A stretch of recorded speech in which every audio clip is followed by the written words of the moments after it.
Рамазан. Bir ay береке. 4 апта толассыз тілектер. 30 күн кешірім.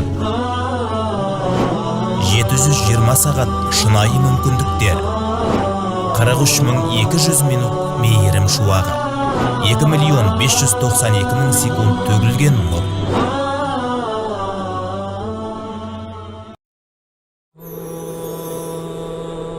Әй иман келтіргендер, тақуалық етулерің үшін бұрынғыларға парыз қылынғандай, сендерге де ораза парыз етілді. Рамазан айында ораза ұстау мұсылманның 5 парызының бірі. Рамазан айы жаңа туған аймен басталып, келесі айдың тууымен аяқталады. Балиғатқа толған әрбір мұсылман ораза ұстайды. Оразаны қалай ұстаймыз? Ораза таң сәріден күн батқанға дейін ұсталады. Оразасын ұстағысы келген кісі оразаға арнайы ниет етуі шарт. Сәресі таң намазының уақытына дейін ішіледі. Ол күн шығыстан жарықтың алғаш пайда болатын кезі. Ықтият ретінде белгіленген уақыттан 10 минуттай бұрын ауыз бекітілгені дұрыс.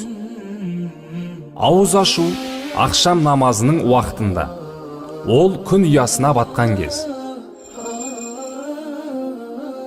Оразаны бұзатын амалдар: әдейілеп тамақ жеу, су ішу, ерікті түрде құсу, денені қуаттандыратын укол қабылдау, әрі күндіз төсек қатынасына бару, және тағыда сол сияқтылар.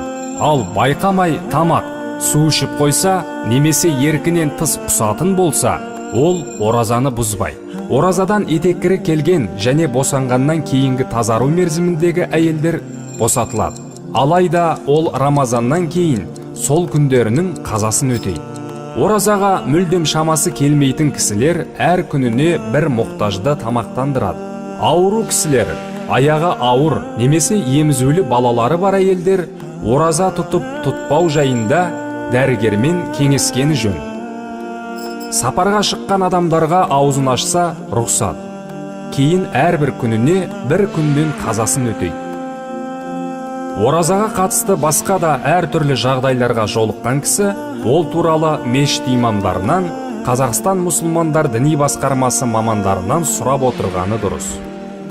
Ауызашар алдында дұға жасаған абзал, себебі ол кездегі сұралған дұға тілек кері қайтарылмайды. Ауызашар дұғаларының бірі: шөл қанды, құрғаған тамырлар дымқылданды, және Алла қаласа сауапқа кенелді. Ауызды құрмамен, сумен немесе кез келген тағаммен аша бересіз. Рамазан айында құптан намазынан кейін тарауих намазы оқылады. Ол 20 рәкағаттан тұрады. Тарауих намазы сүннет. Сондықтан шамасы келген мұсылман соңына дейін қатысып, толық аяқтап қайтқаны абзал. Себебі хадисте намазды имамымен бірге толық атқарған адамға түннің жарымына дейін намаз оқыған адамның сауабы жазылады делінген. Рамазан айының соңғы 10 түні, әсіресе 21, 23, 25, 27, 29 тақ күндері қасиетті қадір түні болуы ықтимал түндер. Алайда 27 түн көбірек үміт күтілетін түн. Бұл түндердегі дұға намаз секілді құлшылықтар 1000 ай жасаған ғибадаттан артық. Ескерту: шариғатта түндер күндізден бұрын жүреді, яғни кештің батуымен келесі күн басталады. Сол себепті алғашқы тарауих намазы ауыз бекітетін күннен бір күн бұрын кешке оқылады. Рамазан айында пітір садақасы беріледі. Ол жанұя мүшелерінің әрқайсысының атынан белгілі бір мөлшерде шығарылады. Оны ақшалай немесе бидай, күріш секілді құрғақ тамақпен берсе де болады. Ескерту: пітір садақасы айт намазына дейін беріліп бітуі керек. Айт намазы айт күні күн шыққан соң мешітте жамағатпен оқылады. Ұстаған оразаларыңыз қабыл болсын.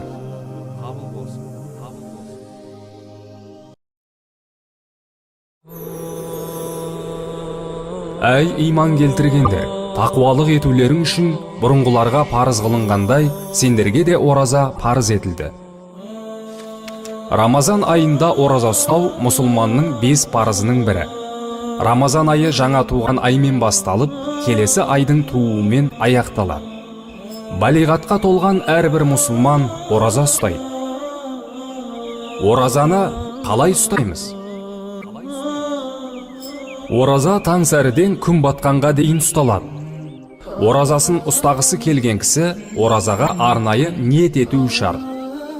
Сәресі таң намазының уақытына дейін ішіледі. Ол күн шығыстан жарықтың алғаш пайда болатын кезі. Ықтият ретінде белгіленген уақыттан 10 минуттай бұрын ауыз бекітілгені дұрыс.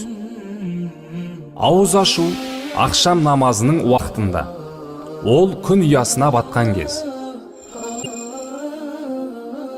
Оразаны бұзатын амалдар: әдейілеп тамақ жеу, су ішу, ерікті түрде құсу, денені қуаттандыратын укол қабылдау, әрі күндіз төсек қатынасына бару, және тағыда сол сияқтылар. Ал байқамай тамақ, су ішіп қойса, немесе еркінен тыс құсатын болса, ол оразаны бұзбай. Оразадан етеккірі келген және босанғаннан кейінгі тазару мерзіміндегі әйелдер босатылады. Алайда ол Рамазаннан кейін сол күндерінің қазасын өтейді. Оразаға мүлдем шамасы келмейтін кісілер әр күніне бір мұқтажды тамақтандырады. Ауру кісілер, аяғы ауыр немесе емізулі балалары бар әйелдер ораза тұтып тұтпау жайында дәрігермен кеңескені жөн. Сапарға шыққан адамдарға аузын ашса рұқсат. Кейін әрбір күніне бір күнмен қазасын өтейді. Оразаға қатысты басқа да әр түрлі жағдайларға жолыққан кісі ол туралы мешіт имамдарынан, Қазақстан мұсылмандар діни басқармасы мамандарынан сұрап отырғаны дұрыс. Ауызашар алдында дұға жасаған абзал, себебі ол кездегі сұралған дұға тілек кері қайтарылмайды. Ауызашар дұғаларының бірі: шөл қанды, құрғаған тамырлар дымқылданды, және Алла қаласа сауапқа кенелді. Ауызды құрмамен, сумен немесе кез келген тағаммен аша бересіз. Рамазан айында құптан намазынан кейін тарауих намазы оқылады. Ол 20 рәкағаттан тұрады. Тарауих намазы сүннет.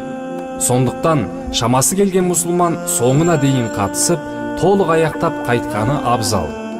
Себебі хадисте намазды имамымен бірге толық атқарған адамға түннің жарымына дейін намаз оқыған адамның сауабы жазылады делінген.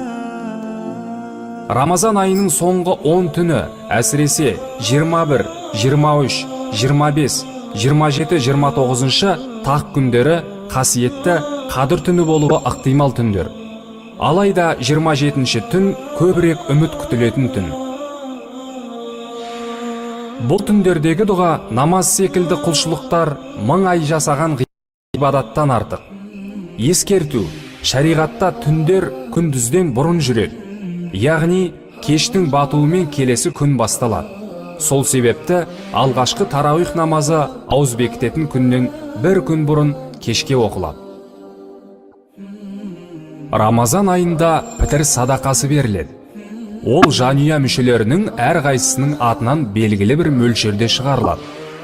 Оны ақшалай немесе бидай, күріш секілді құрғақ тамақпен берсе де болады.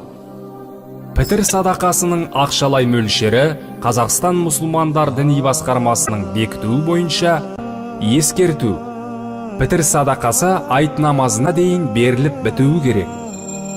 Айт намазы айт күні күн шыққан соң мешітте жамағатпен оқылады. Ұстаған оразаларыңыз қабыл болсын.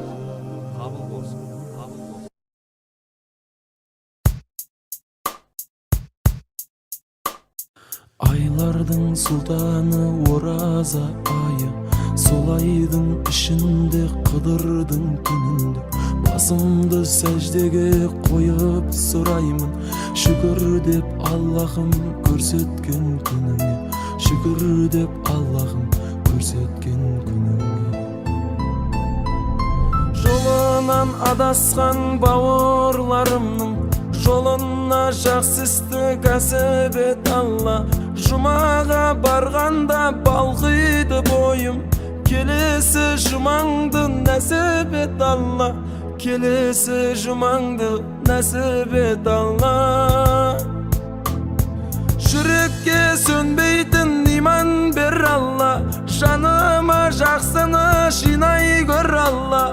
Үйімнің шырағы анам мен әкем, соларға бақытты сыйлай көр Алла, соларға бақытты сыйлай көр Алла. Мезгілсіз келген ажалдан сақта, күйзеліп жаным қажалған шақта, жанымды өзің беретін демеп, жеделе жанымды сабырлы жақ. Жолынан адасқан бауырларымның жолына жақсы істі кәсіп ет Алла. Жұмаға барғанда балқиды бойым, келесі жұмаңды нәсіп ет Алла, келесі жұмаңды нәсіп ет Алла.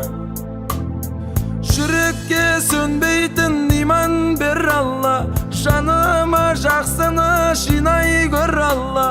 Үйімнің шырағы анам мен әкем, соларға бақытты сыйлай көр Алла, соларға бақытты сыйлай көр Алла.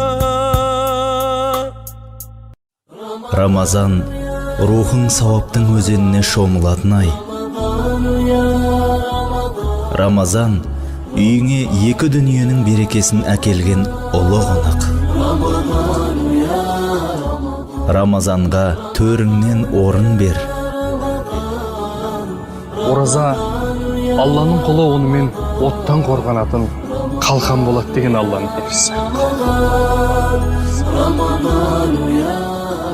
Рамазан бұл саған сауаптың бақшасында барлық жемістен теруге мүмкіндік берілетін науқан. Кімнің соңғы амалы ораза болып жан тапсырса, ол адам жәннаттық делінген хадисте. Ал қиямет күні ораза Алланың құлына шапағатшы болады.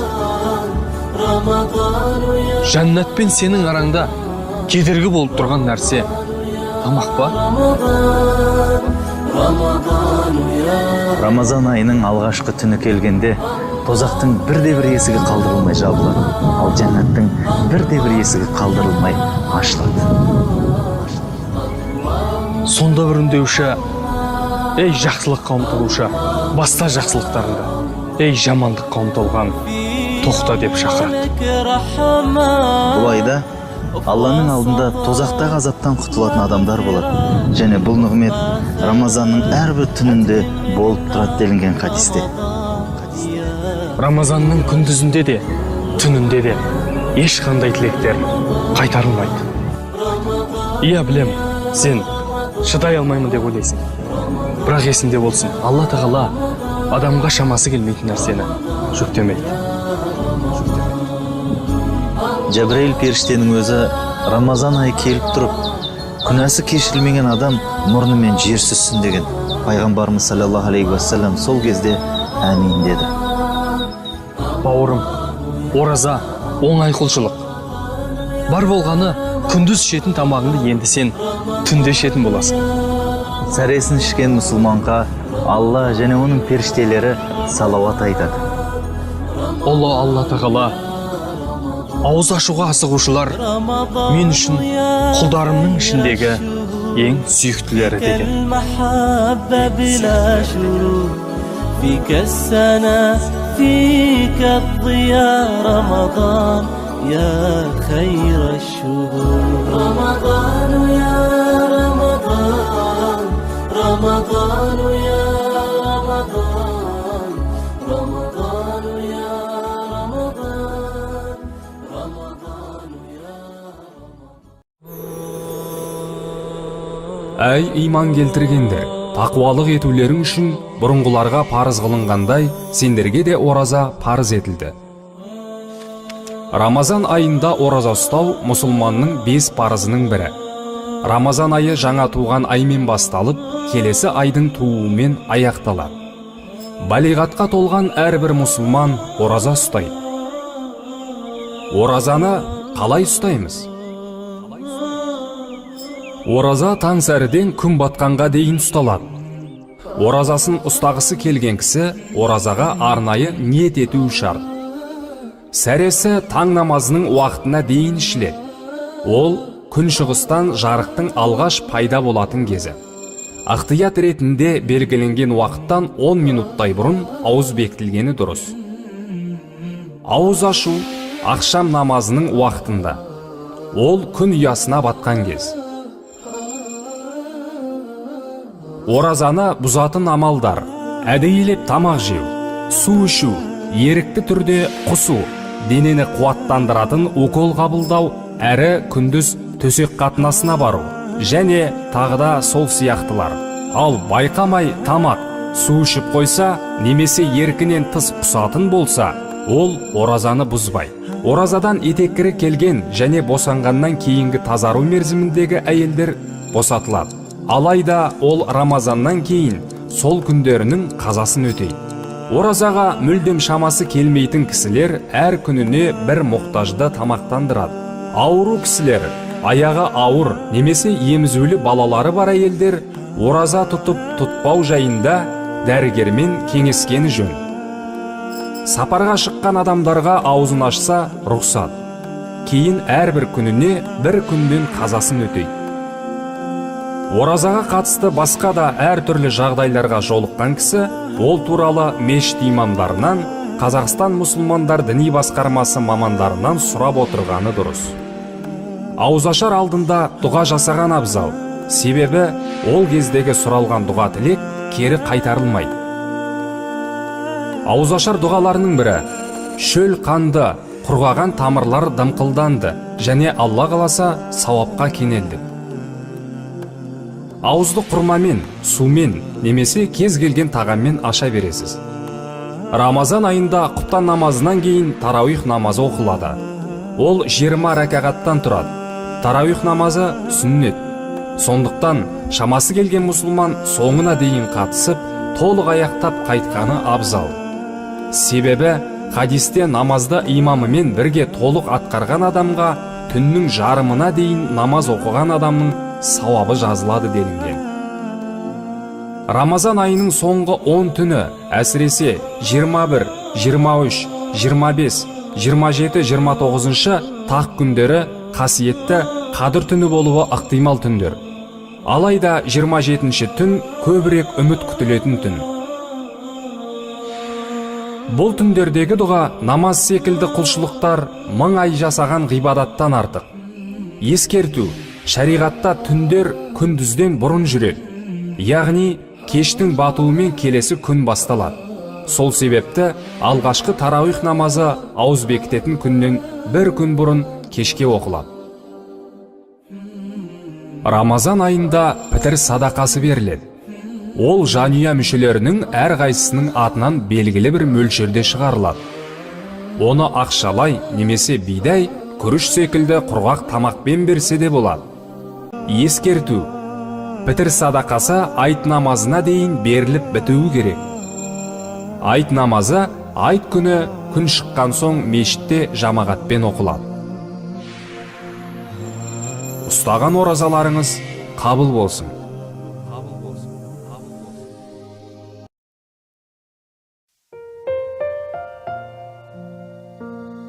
Рамазан. Нығмет нұрын Алланың шашып келген Рамазан. Бар қақпасын жәннаттың ашып келген Рамазан. Ақ жанымды арылтып, күмәндістен Рамазан. Тура жолды нұсқаушы Құран түскен Рамазан. Жамандықты өшіріп пешенеден Рамазан. Жақсылықты өсіріп еселеген Рамазан. Қия бассам құтқарып қиянаттан Рамазан. Тыныштықты жүрекке ұялатқан Рамазан. 30 күндік иләхи мерекелі Рамазан.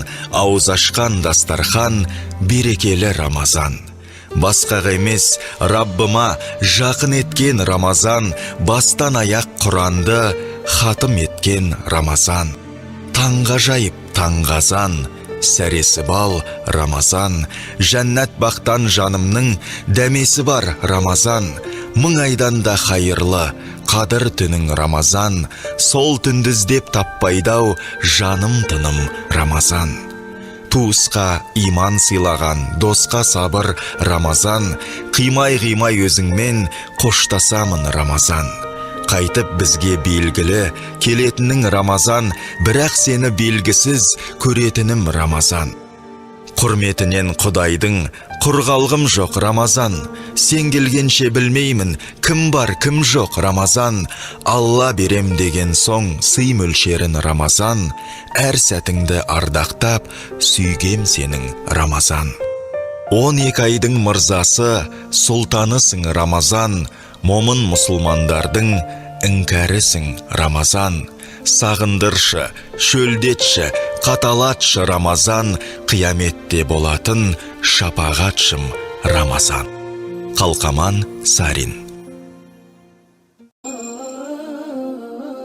Оразаны бұзатын амалдар: әдейілеп тамақ жеу, су ішу, ерікті түрде құсу, денені қуаттандыратын укол қабылдау, әрі күндіз төсек қатынасына бару, және тағыда сол сияқтылар. Ал байқамай тамақ, су ішіп қойса, немесе еркінен тыс құсатын болса, ол оразаны бұзбай. Оразадан етеккірі келген және босанғаннан кейінгі тазару мерзіміндегі әйелдер босатылады. Алайда ол Рамазаннан кейін сол күндерінің қазасын өтейді. Оразаға мүлдем шамасы келмейтін кісілер әр күніне бір мұқтажды тамақтандырады. Ауру кісілер, аяғы ауыр немесе емізулі балалары бар әйелдер ораза тұтып тұтпау жайында дәрігермен кеңескені жөн. Сапарға шыққан адамдарға аузын ашса рұқсат. Кейін әрбір күніне бір күннен қазасын өтейді. Оразаға қатысты басқа да әр түрлі жағдайларға жолыққан кісі ол туралы мешіт имамдарынан, Қазақстан мұсылмандар діни басқармасы мамандарынан сұрап отырғаны дұрыс. Ауызашар алдында дұға жасаған абзал, себебі ол кездегі сұралған дұға тілек кері қайтарылмайды.